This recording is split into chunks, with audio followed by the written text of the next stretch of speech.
رمضان كريم كريم كريم، شهر عظيم عظيم عظيم. رمضان كريم كريم كريم.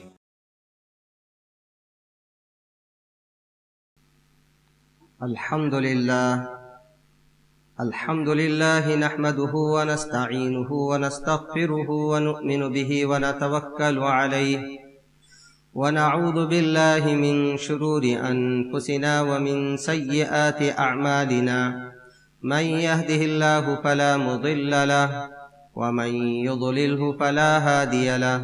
ونشهد أن لا إله إلا الله وحده لا شريك له، ونشهد أن سيدنا وسندنا ومولانا محمدا عبده ورسوله، الذي أرسل بالحق بشيرا ونذيرا وداعيا إلى الله بإذنه وسراجا منيرا. أما بعد، قال الله تبارك وتعالى في القرآن المجيد: أعوذ بالله من الشيطان الرجيم، بسم الله الرحمن الرحيم. يا أيها الناس اتقوا ربكم إن زلزلة الساعة شيء عظيم. بزرگان محترم اور معزز سامعین کرام، آپ حضرات کی خدمت میں آج 17ویں پارے کی دوسری سورت، جسے سورۃ الحج کہتے ہیں، شروع کی ابتدائی آیات تلاوت کی گئی. یہ سورت علماء کرام نے بیان فرمایا ہے، حضرات مفسرین نے، کہ اس سورت میں تقریباً 50 پر 8 آیتیں ہیں اور 10 رکوعات پر یہ سورت مشتمل ہے. اور پورے 17ویں پارے میں 2 ہی سورتوں کو اللہ تبارک و تعالیٰ نے بیان فرمایا. پہلی سورت سورہ انبیاء ہے اور یہ دوسری سورت سورہ حج ہے. سورہ انبیاء میں اللہ تبارک و تعالیٰ نے 112 آیتیں اور 7 رکوعات بیان فرمائے ہیں، لیکن دونوں سورتوں کا آغاز اللہ تبارک و تعالیٰ نے قیامت سے شروع فرمایا ہے. سورہ انبیاء میں بھی اللہ تبارک و تعالیٰ نے اہم مضامین میں سے 3 مضامین اہم جو بیان فرمائے ہیں، اس میں سے پہلا مضمون اللہ تبارک و تعالیٰ نے قیامت بیان فرمایا ہے، دوسرا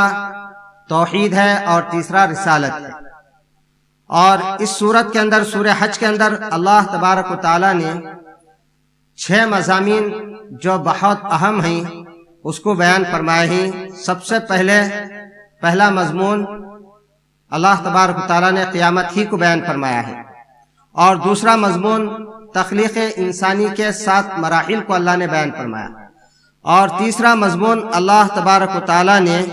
ملل اور مذاہب کے اعتبار سے 6 گروہ کو اللہ نے بیان فرمایا. پھر اس کے بعد اللہ تبارک و تعالیٰ نے اس سورت کے اندر حضرت ابراہیم علیہ السلام کا اعلان حج کو بیان فرمایا. پھر اس کے بعد مومنین کی 4 صفات کو اللہ نے بیان فرمایا. پھر اس کے بعد اللہ تبارک و تعالیٰ نے سورت کے اندر آخری میں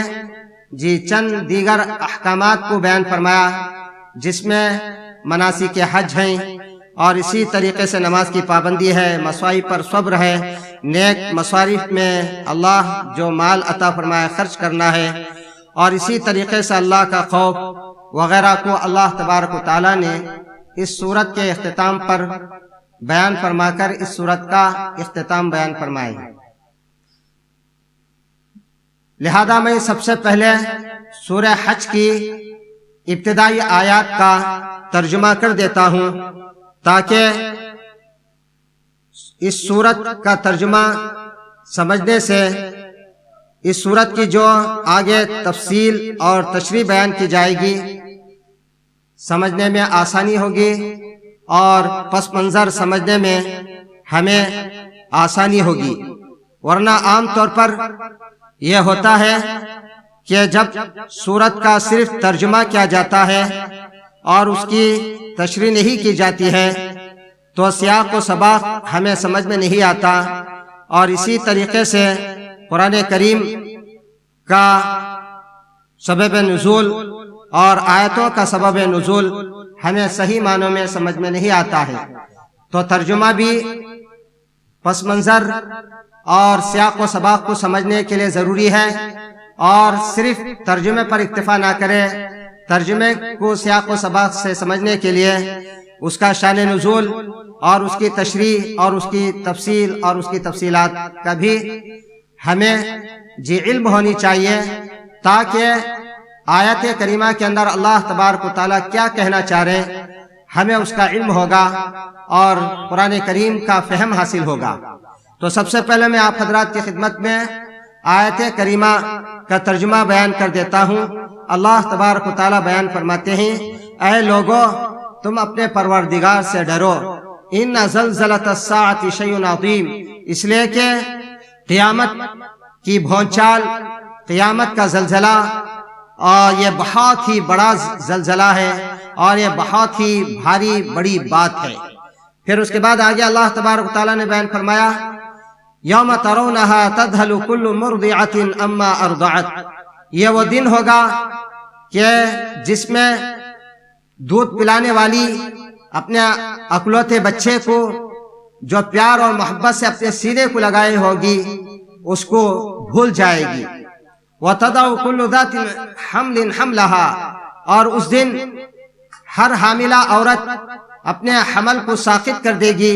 وَتَرَى النَّاسَ سُكَارَىٰ، اور لوگ مدہوش اور نشے کی حالت میں دکھائی دیں گے۔ وَمَا هُمْ بِسُكَارَىٰ، حالانکہ وہ نشے میں نہیں رہیں گے، حالانکہ وہ مدہوش نہیں ہوں گے۔ وَلَٰكِنَّ عَذَابَ اللَّهِ شَدِيدٌ، لیکن اللہ تبارک و تعالیٰ کے عذاب ہے جو سخت ترین عذاب ہے۔ تو یہ آیت کریمہ کا ترجمہ آپ نے ملاحظہ فرمایا۔ تو اس ان آیات کی تفسیر مختصر یہ ہے کہ اس سورہ حج کی یہ ابتدائی آیتیں ہیں جس میں اللہ تبارک و تعالیٰ نے قیامت کی ہولناکی کو ایسی بیان فرمایا ہے اور ایسا دل دہلانے والا نقشہ کھینچا ہے کہ قیامت کا تذکرہ اللہ تبارک و تعالیٰ نے، یا زلزلہ قیامت کو اللہ تبارک و تعالیٰ نے بیان فرمایا۔ اور یہ زلزلہ، یہ دنیا کے اندر جو زلزلے آتے ہیں یہ معمولی ہیں، زمین کا پھٹ جانا، زمین کا ہل جانا اور سرک جانا، حرکت کر جانا، یا اسی طریقے سے زمین میں دھس جانا، بلڈنگوں کا شیک ہو جانا، بلڈنگوں کا گر جانا، یہ کچھ نہیں ہے۔ قیامت کا جو بھونچال ہے اور اسی طریقے سے قیامت کا جو زلزلہ ہے یہ بہت ہی بھیانک ہے اور دل دہلانے والا ہے۔ لہذا اس آیت کریمہ کی تشریح کرنے سے پہلے اس آیات کی اور اسی طریقے سے اس سورت کی مختصر خصوصیات بھی بیان کر دینا چاہتا ہوں۔ علماء مفسرین نے لکھا ہے کہ اس سورت کی خصوصیات میں سے اور عجائبات میں سے ایک بات یہ ہے کہ اس سورت کی جو ابتدائی آیتیں ہیں یا اس سورت کی آیتوں کے بارے میں یہ لکھا ہے کہ اس کی خصوصیت یہ ہے کہ چند آیتیں اس کی سفر میں نازل ہوئی ہیں اور چند آیتیں حضر میں نازل ہوئی ہیں، چند آیتیں رات میں نازل ہوئی ہیں، چند آیتیں دن میں نازل ہوئی ہیں، چند آیتیں جنگ کے سلسلے میں نازل ہوئی ہیں، چند آیتیں صلح اور امن کے سلسلے میں نازل ہوئی ہیں، چند آیتیں ناسخ ہیں، چند آیتیں منسوخ ہیں، چند آیتیں محکم ہیں اور چند آیتیں متشابہات میں سے ہیں۔ بہرحال اس آیت کریمہ کا اور ان سورہ حج کی ابتدائی آیتوں کا شان نزول بھی سمجھنے میں ہمیں آیتوں کی تفسیر اور آیتوں کی تفصیل سمجھ میں آئے گی۔ تو اس کا شان نزول یہ بیان فرمایا ہے کہ یہ آیتیں اللہ کے پیارے حبیب صلی اللہ علیہ وسلم پر بحالت سفر نازل ہوئی ہیں۔ تو آپ صلی اللہ علیہ وسلم سفر میں تھے تو یہ آیت کریمہ نازل ہوئی، تو آپ صلی اللہ علیہ وسلم نے بآواز بلند حضرات صحابہ کے مابین ان آیات کی تلاوت فرمائی، تو حضرات صحابہ اللہ کے پیارے حبیب صلی اللہ علیہ وسلم کے سامنے آ کر جمع ہو گئے تو اللہ کے رسول علیہ الصلوۃ والتسلیم نے اللہ حضرات صحابہ سے پوچھا کہ زلزلہ قیامت کس دن کو کہتے ہیں؟ تو جو رفقائے سفر تھے حضرات صحابہ، تو حضرات صحابہ نے یہ کہا کہ اللہ اور اس کے رسول ہی بہتر جانتے ہیں کہ زلزلہ قیامت وہ کون سا دن ہوگا، اللہ اور اس کے رسول ہی بہتر جانتے ہیں۔ تو اللہ کے پیارے حبیب صلی اللہ علیہ وسلم نے حضرت آدم علی نبینا علیہ الصلوۃ والتسلیم سے اللہ تبارک و تعالیٰ نے خطاب کر کے یہ کہا کہ اے آدم جہنم میں جانے والوں کو اٹھائیے۔ چنانچہ حضرت آدم علیہ الصلوۃ والتسلیم نے فرمایا کہ اللہ جہنم میں جانے والے لوگ کون ہوں گے؟ تو اللہ کے پیارے حبیب صلی اللہ علیہ وسلم کی زبانی کہلوایا۔ اللہ کے پیارے حبیب صلی اللہ علیہ وسلم نے فرمایا کہ جہنم میں جانے والوں میں 1000 میں سے 999 ہوں گے۔ تو حضرات صحابہ یہ سن کر گھبرا گئے، سہم گئے۔ تو اللہ کے پیارے حبیب صلی اللہ علیہ وسلم سے پوچھا کہ وہ کون لوگ ہیں اور اس وقت کون نجات پائیں گے، یعنی نجات پانے والے کون لوگ ہوں گے؟ تو اللہ کے پیارے حبیب صلی اللہ علیہ وسلم نے حضرات صحابہ سے کہا کہ تم بے فکر رہو کہ یاجوج ماجوج کا 1000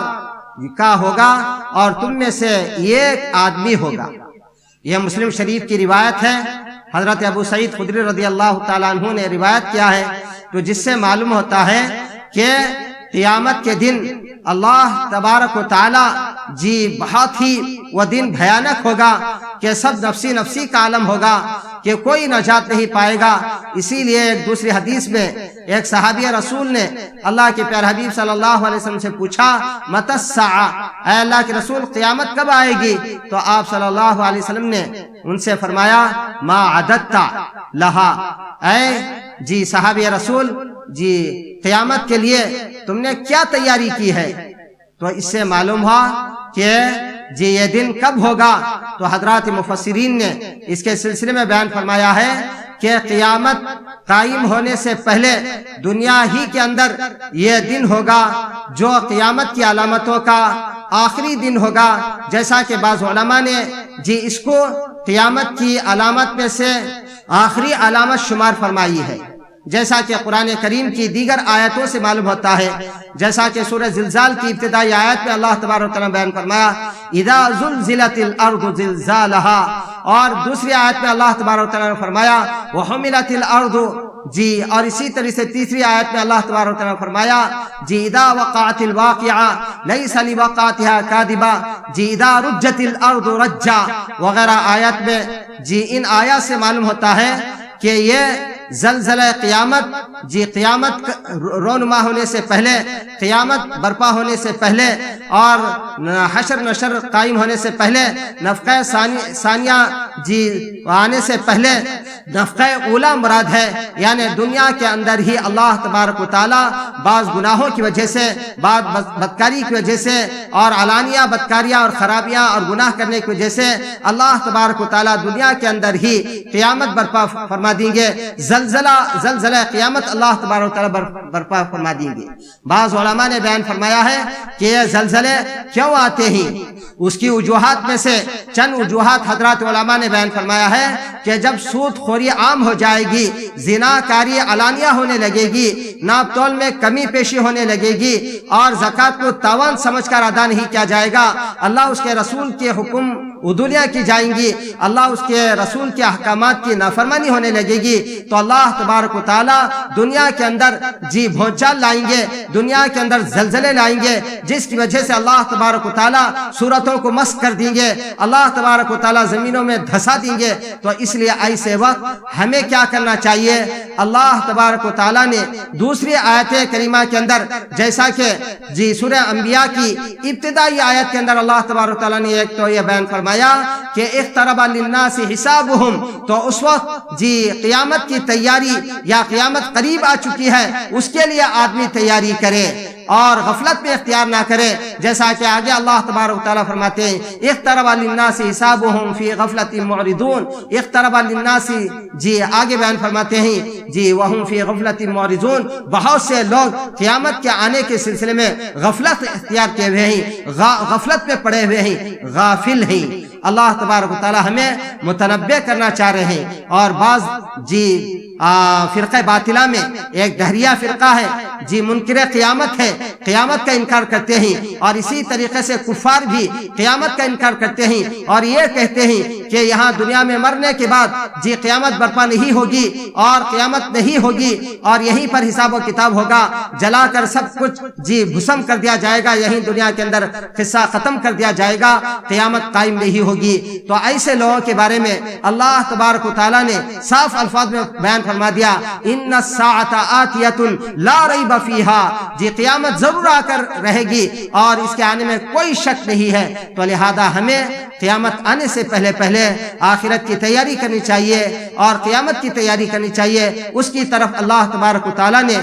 پوری امت کو، سارے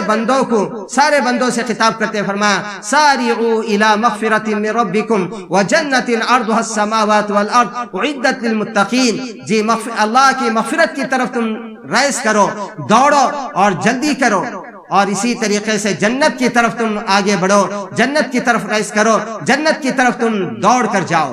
عرضها السماوات والارض، جنت کی چوڑائی کتنی ہوگی؟ اللہ تبارک و تعالیٰ فرما رہے زمین و آسمان کے برابر یا زمین و آسمان سے کہیں اور زیادہ ہوگی۔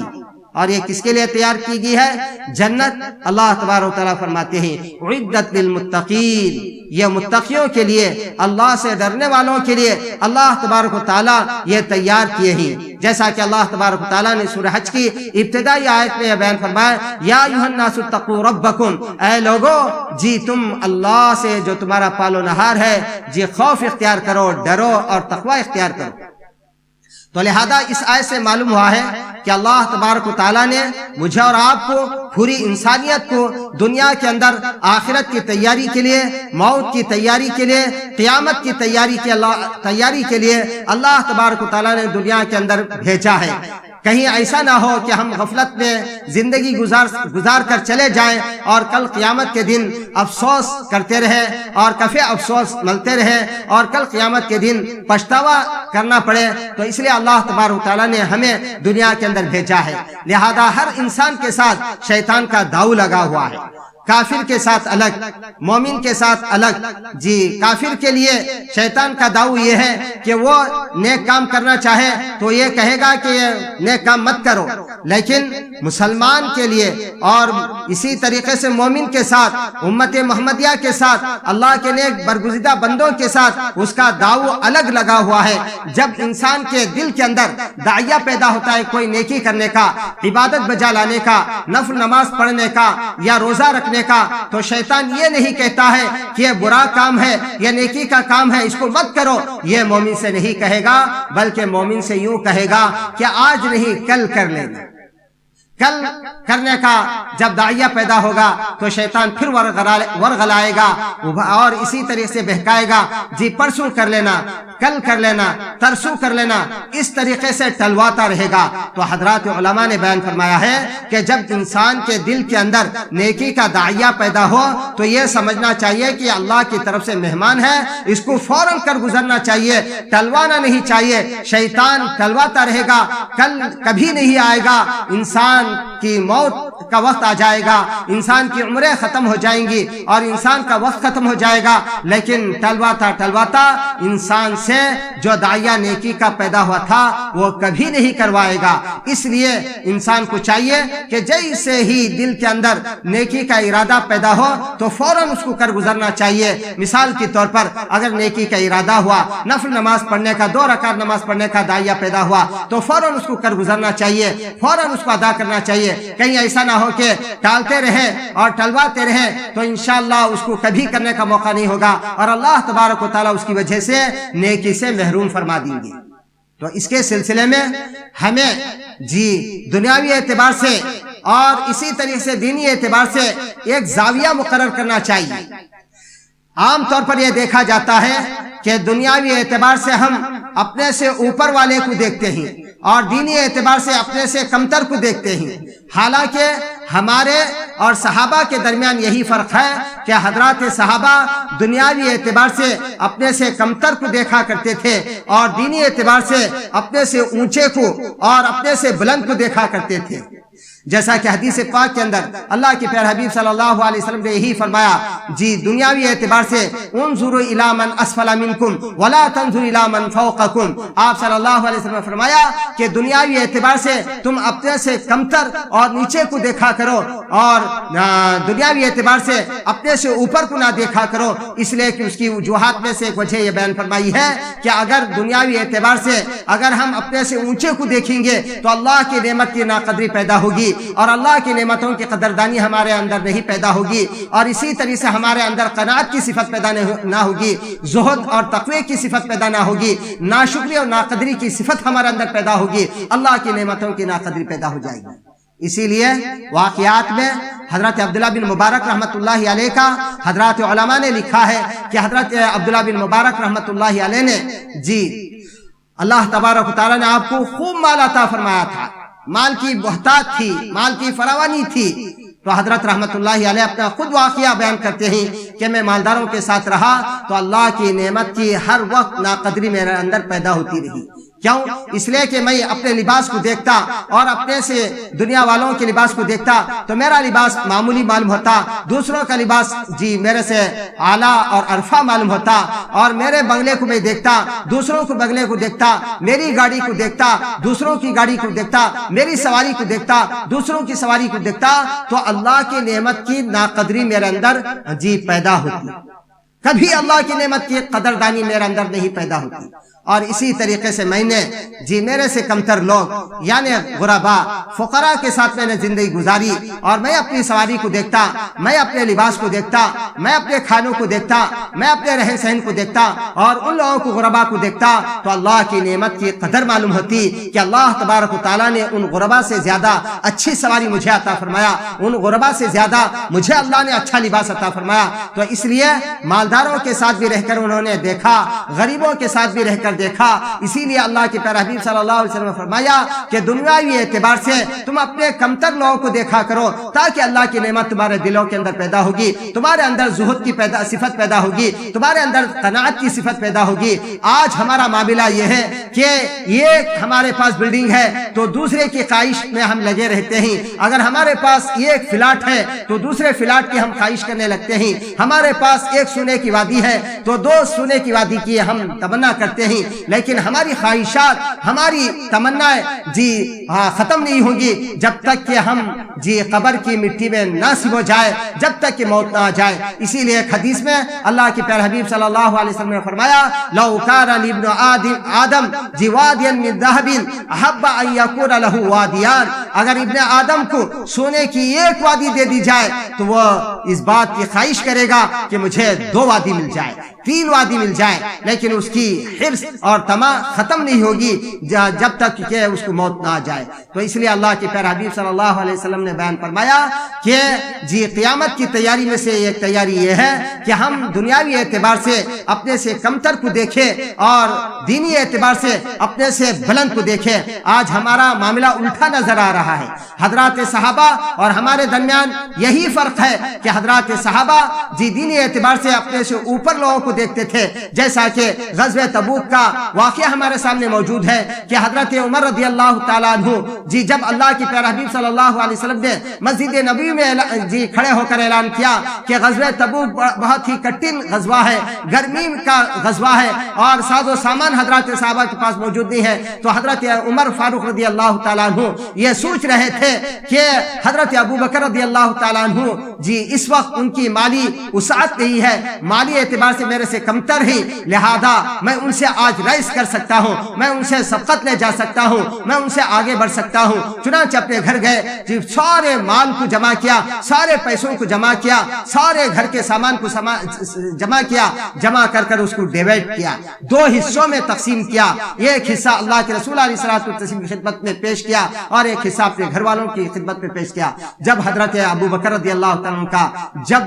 وقت آیا تو حضرت ابو بکر رضی اللہ تعالیٰ عنہ اپنے گھر تشریف لے گئے اور سارے مال کو اکٹھا کر کر آپ صلی اللہ علیہ وسلم کی خدمت میں پیش کر دیا۔ تو جب اللہ کے رسول علیہ الصلوۃ والتسلیم نے حضرت ابو بکر صدیق رضی اللہ تعالیٰ عنہ سے پوچھا، اے ابو بکر آپ نے اپنے گھر والوں کی کیا چھوڑ کر آیا؟ تو عزیزان محترم بہت عجیب و غریب مشہور جواب آپ نے دیا کہ انہوں نے کہا کہ میں گھر والوں کو اللہ اس کا رسول چھوڑ کر آیا ہوں، سارا مال اللہ کے رسول علیہ الصلوۃ والتسلیم کی خدمت میں پیش کر دیا۔ تو حضرت عمر رضی اللہ تعالیٰ عنہ گھٹنے ٹیکنے لگے اور افسوس کرنے لگے اور یہ کہنے لگے کہ یہ ایک موقع تھا جو حضرت ابو بکر رضی اللہ تعالیٰ سے آگے بڑھنے کا تھا، لیکن یہ موقع بھی میرے ہاتھ سے چلا گیا۔ تو لہذا عزیز دوست بزرگوں، حضرات صحابہ نیکی میں آگے بڑھتے تھے، لہذا ہمارے لیے بھی حضرات صحابہ مشعل راہی، لہذا ہم ان کے رخش قدم پر چل کر اگر کوئی 2 رکعت نماز پڑھتا ہے تو ہم 4 رکعت پڑھنے کی کوشش کریں، اگر کوئی فرائض پر اکتفا کرتا ہے تو ہم نوافل تہجد کا اہتمام کریں، نوافل کو کثرت سے پڑھنے کی کوشش کریں، اگر کوئی تھوڑا سا اللہ کی راہ میں خرچ کرتا ہے تو ہم اور زیادہ اللہ کی راہ میں خرچ کرنے کی کوشش کریں۔ اس کی وجہ سے عزیز دوست بزرگوں ہم نیکی میں ایک دوسرے سے آگے بڑھیں گے تو کل قیامت کے دن نیکیوں کا انبار ہوگا، اور اس نیکیوں کو دیکھ کر بھی آدمی دنیا کی خیرات کو کم سمجھے گا اور یہ کہے گا کہ کاش کہ میں پوری زندگی اللہ کی راہ میں خرچ کرتا۔ بہرحال عزیز دوست بزرگوں، اللہ تبارک و تعالیٰ نے ہمیں دنیا کے اندر جو بھیجا ہے آخرت کی تیاری کے لیے، قیامت کی تیاری کے لیے اللہ تبارک و تعالیٰ نے بھیجا ہے۔ چنانچہ یہ زمانہ فتنوں کا دور ہے، یہ دور فتنوں کا دور ہے۔ ایسے دور میں جہاں تک ہو سکے ہم اپنی آخرت کو سوار کر اپنی آخرت کو بنا کر جائیں گے تو انشاءاللہ کل قیامت کے دن ہمیں افسوس کرنا نہیں پڑے گا، کفے افسوس ملنا نہیں پڑے گا۔ ورنہ عزیز دوست بزرگوں، اگر ہم دنیا کے اندر غفلت میں رہ کر آخرت کی زندگی بھلا کر اور دنیا کی زندگی ترجیح دے کر اور قیامت کو بھول کر اگر زندگی گزاریں گے تو کفے افسوس ملنا پڑے گا۔ ایک حدیث میں اللہ کے پیارے حبیب صلی اللہ علیہ وسلم نے فرمایا، بادروا اعمال الصالحہ، نیک اعمال کی طرف تم سبقت کرو، نیک اعمال کی طرف تم مبادرت اور مسارعت جلدی کرو، یعنی اس کے رونما ہونے سے پہلے تم نیک اعمال میں جلدی کرو۔ کیوں؟ اس لیے کہ آگے اللہ کے پیارے حبیب صلی اللہ علیہ وسلم فرمایا کہ فتکون فتنن، اس لیے کہ یہ فتنوں کا دور ہے۔ اور کیسا؟ قطع اللیل المظلمی، رات کی تاریکیوں کی طرح یہ ٹکڑے ٹکڑے فتنے رونما ہوں گے۔ جس طریقے سے رات کے حصے ہوتے ہیں، پہلا حصہ ذرا تاریکی کم ہوتی ہے، دوسرا حصہ اس سے زیادہ ہوتا ہے، تیسرا حصہ اس سے زیادہ ہوتا ہے۔ اسی طریقے سے اللہ کے پیارے حبیب صلی اللہ علیہ وسلم نے رات کے حصوں کے ٹکڑوں سے تشبیہ دیتے ہوئے فرمایا کہ فتنے بھی ایسے رونما ہوں گے، پہلا فتنہ چھوٹا ہوگا، دوسرا اس سے بڑا، تیسرا اس سے بڑا، تو ایک فتنے سے ہم نمٹ نہیں پائیں گے، دوسرا فتنہ رونما ہو جائے گا، دوسرا فتنہ سے نمٹ نہیں پائیں گے، تیسرا فتنہ رونما ہو جائے گا، تو فتنوں کو نمٹتے نمٹتے زندگی ختم ہو جائے گی۔ لیکن عزیز دوست بزرگوں، قیامت کی آخرت کی تیاری کرنے کا ہمیں موقع نہیں ملے گا۔ اس لیے آگے کی حدیث میں اللہ کے پیارے حبیب صلی اللہ علیہ وسلم فرمایا، یصبح الرجل مؤمنا ویمسی کافرا ویمسی مؤمنا ویصبح کافرا۔ اللہ کی پیارے حبیب صلی اللہ علیہ وسلم فرمایا کہ ایک آدمی صبح میں ایمان کی حالت میں صبح کرے گا اور رات میں جب سوئے گا تو کفر کی حالت میں رات کرے گا، اور اسی طریقے سے رات میں اللہ کے پیارے حبیب صلی اللہ علیہ وسلم فرمایا مومن رہے گا اور صبح کرے گا تو عزیز دوست بزرگوں وہ کافر ہو جائے گا۔ اور اس کی وجہ کیا ہے؟ آگے اللہ کے پیارے حبیب صلی اللہ علیہ وسلم نے حدیث میں ارشاد فرماتے فرمایا، یبیع دینہ بعرض من الدنیا، دین کو آدمی دنیا کی کوڑی کے بدلے میں، دنیا کے حقیر اور فقیر شے کے بدلے میں بیچ ڈالے گا۔ جب آدمی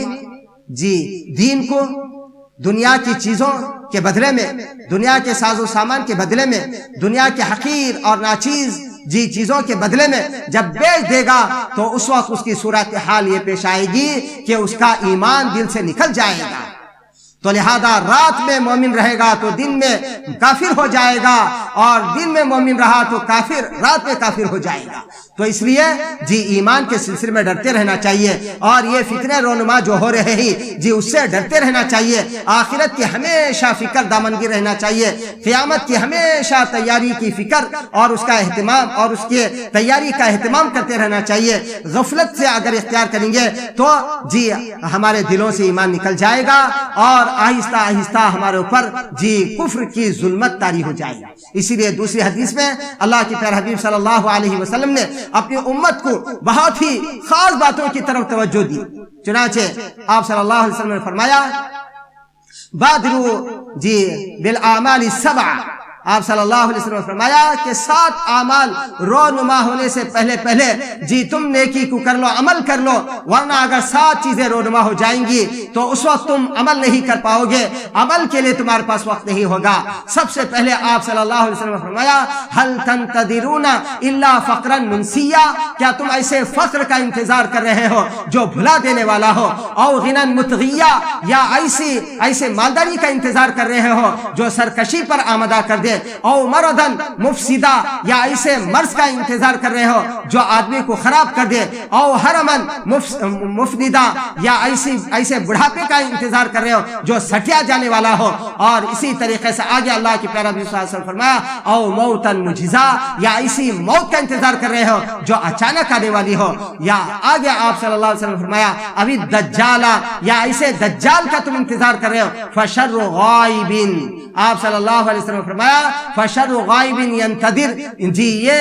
جی نہ دیکھنے والی چیزوں میں سب سے زیادہ جی یہ بہت ہی بری ہے، کیا اس کا تم انتظار کر رہے ہو؟ اور آخری میں آپ صلی اللہ علیہ وسلم فرمایا ابھی الساعہ جی فالساعۃ ادھا و ابر، جی کیا تم قیامت کا انتظار کر رہے ہو؟ اور قیامت سنو وہ بہت ہی ہولناکی کی جی ہولناکیوں کو لانے والی ہے، اور بہت ہی کڑوی ہے۔ جب قیامت برپا ہو جائے گی تو انسان کچھ کر نہیں پائے گا۔ تو لہذا اس حدیث میں اللہ کے پیارے حبیب صلی اللہ علیہ وسلم نے ہمیں 7 چیزیں رونما ہونے سے پہلے اعمال کی طرف جی توجہ دلائی ہے کہ اگر مثال کے طور پر اگر فقر و فاقہ طاری ہو گیا تو اس وقت آدمی اللہ کی راہ میں خرچ کرنا چاہے تو فقر و فاقے میں کہاں کر سکتا ہے؟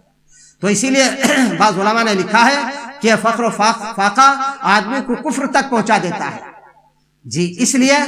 جی فقر و فاقہ رونما ہونے سے پہلے آدمی اپنی زندگی کو غنیمت جانے اور اللہ کی راہ میں خرچ کرے، اور اسی طریقے سے نیکی میں سبقت کرے اور نیکی میں پہل کرے۔ اور اسی طریقے سے جب اللہ تبارک و تعالیٰ نے صحت دیا ہے، جب بیماری پیدا ہو جائے گی تو آدمی نیکی کرنا چاہے، اعمال کرنا چاہے، کر نہیں سکے گا، بڑھاپے میں کچھ نہیں کر سکے گا۔ اسی طریقے سے جی اللہ نے مال عطا فرمایا ہے، اور آدمی کو جب سرکشی پر وہ آمدہ کر دے تو نیک کاموں میں وہ خرچ نہیں کر سکتا۔ تو یہ 7 اعمال رونما ہونے سے پہلے ہم جی اپنی زندگی غنیمت جانے اور جی زندگی کے فرصت کے اوقات کو غنیمت جان کر آخرت کی تیاری کرنی چاہیے۔ تو یہی انسان دنیا کے اندر بھی کامیاب ہوگا اور آخرت کے اندر بھی کامیاب ہوگا۔ اس کی طرف اللہ کے رسول علیہ الصلوۃ والتسلیم نے بے شمار احادیث مبارکہ کے اندر اپنی امت کو توجہ دلائی ہے۔ لہذا اس حدیث میں ہم بھی غور کریں کہ اللہ کے پیارے حبیب صلی اللہ علیہ وسلم نے بہت ہی قیمتی اور بہت ہی اہم چیزوں کی طرف ہمیں ہماری توجہات کو مبذول کروانا چاہ رہے، تو لہذا ہم ان چیزوں پر عمل کرتے ہوئے، غور و فکر کرتے ہوئے آخرت کی تیاری کرنی چاہیے، اور اسی طریقے سے قیامت کی تیاری کرنی چاہیے۔ اور قیامت آنے والی ہے، اور قیامت جب برپا ہوگی تو عدید 10 بدرگو اس وقت آدمی تیاری کرنا چاہے تو اس کے پاس کوئی عمر نہیں رہے گی، اس کے پاس کوئی مال نہیں رہے گا، اس کے پاس کوئی اور ذریعہ نہیں رہے گا کہ وہ اللہ تبارک و تعالیٰ کی راہ میں خرچ کر سکے اور آخرت کی تیاری کر سکے، قیامت کی تیاری کر سکے۔ جب اللہ تبارک و تعالیٰ نے ہمیں مال دیا ہے، صحت دیا ہے، عمر دیا ہے، تو اس کے اندر ہم غنیمت جان کر آخرت کی تیاری کرنی چاہیے۔ اللہ پاک ہمیں سننے زیادہ عمل کی توفیق عطا فرمائے، اور پہلی فرصت میں اللہ تبارک و تعالیٰ ہمیں جی دنیا کی محبت دل سے نکال کر آخرت کی محبت دلوں کے اندر پیدا کر کے جی آخرت کی تیاری، قیامت کی تیاری، موت کی کی تیاری صحیح معنوں میں کر جی دنیا سے جانے کی اللہ ہمیں توفیق عطا فرمائے۔ ایسا نہ ہو کہ ہم غفلت میں زندگی گزار دیے، عیش و عشرت میں زندگی گزار دیے، دنیا کی محبت میں زندگی گزار دیے، بیوی بچوں کی محبت میں زندگی گزار دیے، مال و متاع کی محبت میں زندگی گزار دیے، کل قیامت کے دن جا کر کفِ افسوس ملنا پڑے۔ ایسا اللہ تبارک و تعالیٰ جی ہمیں موقع نہ عطا فرمائے۔ اس سے پہلے آخرت کی تیاری کر تیار ہو کر اللہ کے دربار میں جانے کی اللہ ہمیں توفیق عطا فرمائے۔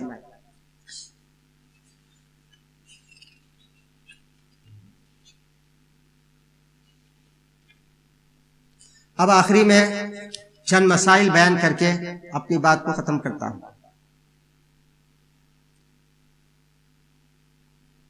پہلا مسئلہ بعض حضرات نے پوچھا، رمضان مبارک کی آخری راتوں میں بعض جگہ نماز تہجد کو با جماعت ادا کیا جاتا ہے، ایسا کرنا کیسا ہے؟ رمضان مبارک کی آخری راتوں میں بعض جگہ نماز تہجد کو با جماعت ادا کرتے ہیں، تو تہجد کو با جماعت ادا کرنا جائز ہے یا نہیں؟ اس سلسلے میں حضرات فقہا نے بیان فرمایا ہے کہ تہجد یہ نفل ہے اور نفل کی جماعت مشروع نہیں ہے، لہذا تہجد ہو یا دوسری نوافل نماز ہو تو فقہا نے بیان فرمایا ہے کہ جماعت کے ساتھ پڑھنے سے کوئی ثواب نہیں ملے گا۔ فرائض کے لیے جماعت مشروع ہے اور جماعت کے ساتھ پڑھنا جائز ہے، اور نوافل کے لیے جماعت کے ساتھ پڑھنا مشروع نہیں ہے، لہذا جی رمضان مبارک ہو یا غیر رمضان ہو، تہجد ہو یا کوئی بھی نوافل ہو، جماعت سے پڑھنے کی اجازت نہیں ہے، لہذا اگر کہیں پڑھ رہے ہیں تو وہاں روک دیں اور ان کو یہ مسئلہ بتلا دیں کہ شریعت میں جی نوافل کی جماعت مشروع نہیں ہے۔ دوسرا مسئلہ، ختم قرآن پر شیرینی تقسیم کرنا کیسا ہے؟ جیسے عام طور پر ہماری مساجد میں 27ویں شب کو حافظ قرآن کریم ختم کرتے ہیں، اس وقت شیرینی تقسیم کی جاتی ہے، تو اس طریقے سے شیرینی تقسیم کرنا، بوندی تقسیم کرنا کیسا ہے؟ تو حضرات علماء نے بیان فرمایا ہے کہ اللہ کے پیارے حبیب صلی اللہ علیہ وسلم کے زمانے سے لے کر حضرات صحابہ، تابعین، تابع تابعین اور اسی طریقے سے فقہا اور علماء دین مجتہدین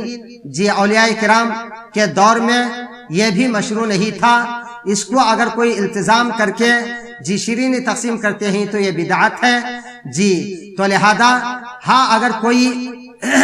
اپنی طرف سے اظہار مسرت کے طور پر کوئی کھلا دے جی دن متعین کے بغیر اور مہینہ متعین کے بغیر اگر یوں ہی کھلا دے تو اس طریقے سے کھلانا جائز ہے، لیکن جو آج کل مساجد میں 27ویں دن کو قرآن شریف خاص طور پر مقرر کر کے تقسیم کیا جاتا ہے، اس کے سلسلے میں علماء نے بیان فرمایا جی بدعت ہے۔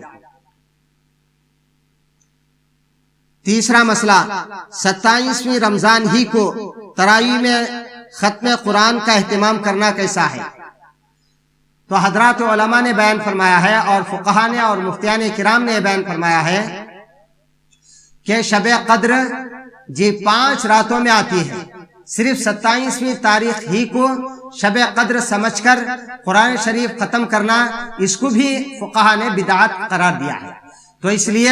جی جو حضرات 27ویں رمضان ہی کو تراویح میں ختم قرآن کا التزام کرتے ہیں، اہتمام کرتے ہیں، اس سے بچنا چاہیے۔ یہ جی رواج اور رسم کو ختم کر کے کبھی 27ویں کو ختم کر لینا چاہیے، کبھی جی 23ویں کو ختم کر لینا چاہیے، کبھی 29ویں کو ختم کر لینا چاہیے، اور کبھی 21ویں کو ختم کر لینا چاہیے، کبھی 23ویں کو کر لینا چاہیے۔ جی یہ رسم ہے، یہ رواج ہے، اس کو ختم کرنا چاہیے۔ اور عام طور پر یہ دیکھا گیا ہے کہ 27ویں کو اگر حافظ قرآن جی قرآن شریف ختم کر کے بوندی تقسیم کر جب ختم کر دیا جاتا ہے تو پھر 28ویں 29ویں 30ویں شب کو لوگ تراویح ہی پڑھتے نہیں، چھوڑ دیتے ہیں۔ تو اس لیے میں آپ حضرات سے مؤدبانہ درخواست کرتا ہوں کہ اپنی اپنی مسجدوں میں اگر حافظ قرآن کو طے کریں تو پہلے ہی یہ اس کو بتلا دے کہ ہماری مسجد میں انشاءاللہ 27ویں کو اس مرتبہ قرآن شریف ختم نہیں کروائیں گے، بلکہ 29ویں کو یا 30ویں کو ہم انشاءاللہ قرآن شریف ختم کروائیں گے، جس کی وجہ سے جتنے لوگ 27ویں کے بعد 29ویں اور 30ویں اور اسی طرح 28ویں شب میں تراویح پڑھیں گے، ان کو بھی مسجد والے ذمہ دار ہیں، اور اسی طریقے سے جو بھی نمازیں پڑھیں گے سب کو ثواب ملے گا۔ تو اس لیے آپ حضرات سے میں ایک چھوٹا سا مشورہ یہی دینا چاہتا ہوں کہ صرف 27ویں تاریخ کو ختم قرآن کا اہتمام کرنے کا اہتمام نہ کریں، بلکہ اس رسم کو ختم کر کے جو شب قدر کی 5 راتیں ہیں کسی بھی رات میں ختم کروائیں۔ 5واں مسئلہ، 7 سال سے کم عمر بچے کو یا بچی کو روزہ رکھوانا اور روزہ رکھوا کر اخبار وغیرہ میں تصویر دینا اور اسی طریقے سے روزہ کشائی کی رسم کروانا کیسا ہے؟ تو حضرات علماء نے بیان فرمایا ہے کہ روزہ ہو یا نماز ہو، 7 سال کے بعد حدیث میں روزہ رکھنے کی اور نماز پڑھنے کی تاکید بیان کی گئی ہے، اور اسی طریقے سے 7 سال کے بعد نماز پڑھنے کا حکم دیا گیا ہے، جیسا کہ حدیث میں آپ صلی اللہ علیہ وسلم نے فرمایا مروا اولادکم بالصلاۃ وهم ابناء 7۔ آپ صلی اللہ علیہ وسلم نے بیان فرمایا کہ اپنے اولاد کو نماز کا حکم دو جب 7 سال کے ہو جائے۔ اس کے بعد فرمایا وَاضْرِبُوهُمْ وَهُمْ أَبْنَاءُ 10، اور ان کو ہلکی پھلکی زجر و توبیخ کرو، یعنی ہلکی پھلکی سے مارو جب 10 سال کے ہو جائیں نماز نہ پڑھنے پر۔ تو یہ حکم اللہ کے پیارے حبیب صلی اللہ علیہ وسلم نے بیان فرمایا۔ تو یہی حکم روزے کا بھی ہے، نماز کا بھی، روزے کا بھی، اور دیگر فرائض کا۔ تو علماء نے بیان فرمایا کہ 7 سال سے پہلے اگر کسی کو روزہ زبردستی رکھوا کر اور اس کی تصویر اخبار میں دے کر یا روزہ کشائی کروا کر اپنی شہرت وغیرہ چاہتے ہیں تو اسلام اس کی اجازت نہیں دیتا ہے۔ بعض واقعات یہ سننے میں آئے ہیں اور دیکھنے میں بھی آئے ہیں کہ 7 سال سے پہلے یعنی 3-4 سال کے بچے کو روزہ رکھوا دیے اور عصر کے وقت وہ دم توڑ رہا تھا،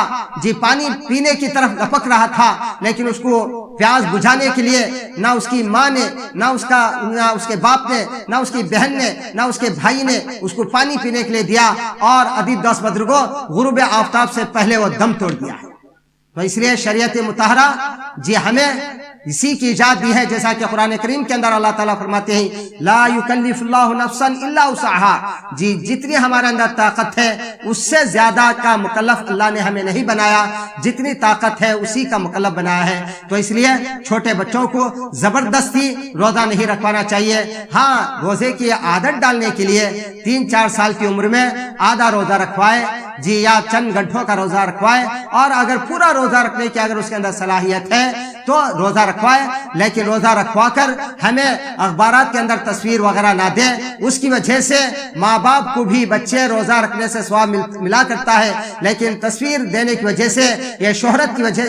وجہ سے ہو جائے گا۔ تو شہرت کی وجہ سے بچے جو روزہ رکھیں گے، بچے جو نمازاں پڑھیں گے، اس کا ثواب بھی ماں باپ کو نہیں ملے گا۔ تو اس لیے میں آپ حضرات سے مؤدبانہ درخواست کرتا ہوں کہ بچے کی نہ روزہ کشائی کریں اور نہ تصویر نہ دے۔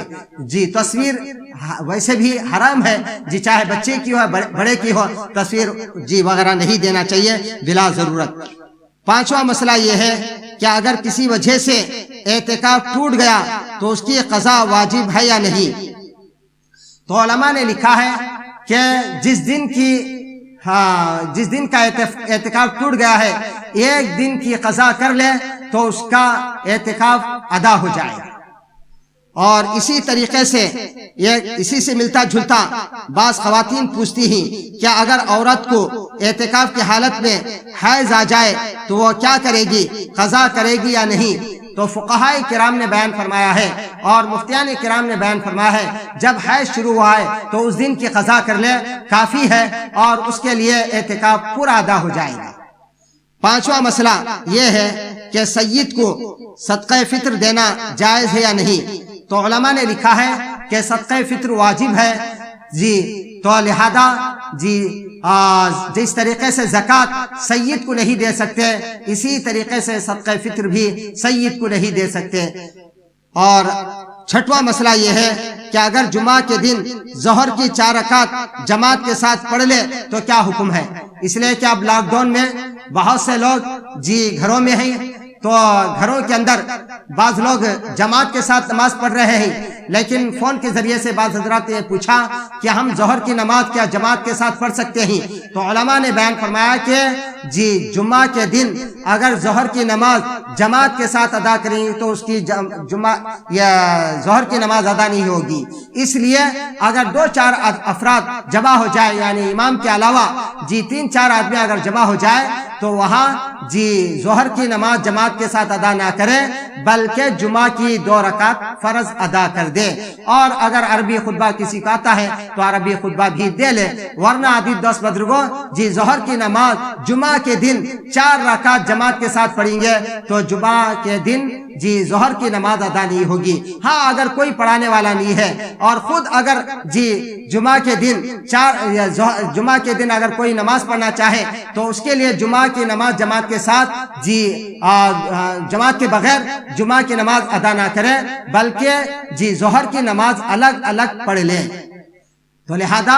جمعہ کے دن لاک ڈاؤن کی وجہ سے یا کرفیو کی وجہ سے جی گھر میں اگر کوئی پڑھنا چاہے تو بغیر جماعت کے جمعہ کی نماز ادا نہیں ہوگی۔ اور اسی طریقے سے جی جمعہ کے دن ظہر کی نماز جماعت کے ساتھ ادا نہیں ہوگی۔ اگر جی الگ الگ پڑھ رہے ہیں تو ظہر کی نماز ادا کر لیں، اگر جماعت کے ساتھ جمعہ کے دن پڑھ رہے ہیں تو وہ جی جمعہ کی نماز پڑھے، ظہر کی نماز ادا نہ کرے۔ اللہ تبارک و تعالیٰ سے دعا ہے کہ اللہ تبارک و تعالیٰ ہمیں صحیح مسائل کو جی صحیح علماء سے معلوم کر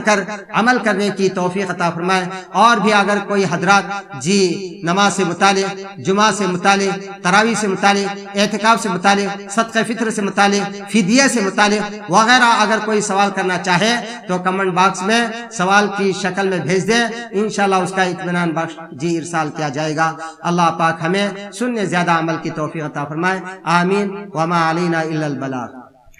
كريم كريم كريم شهر عظيم عظيم عظيم رمضان كريم كريم كريم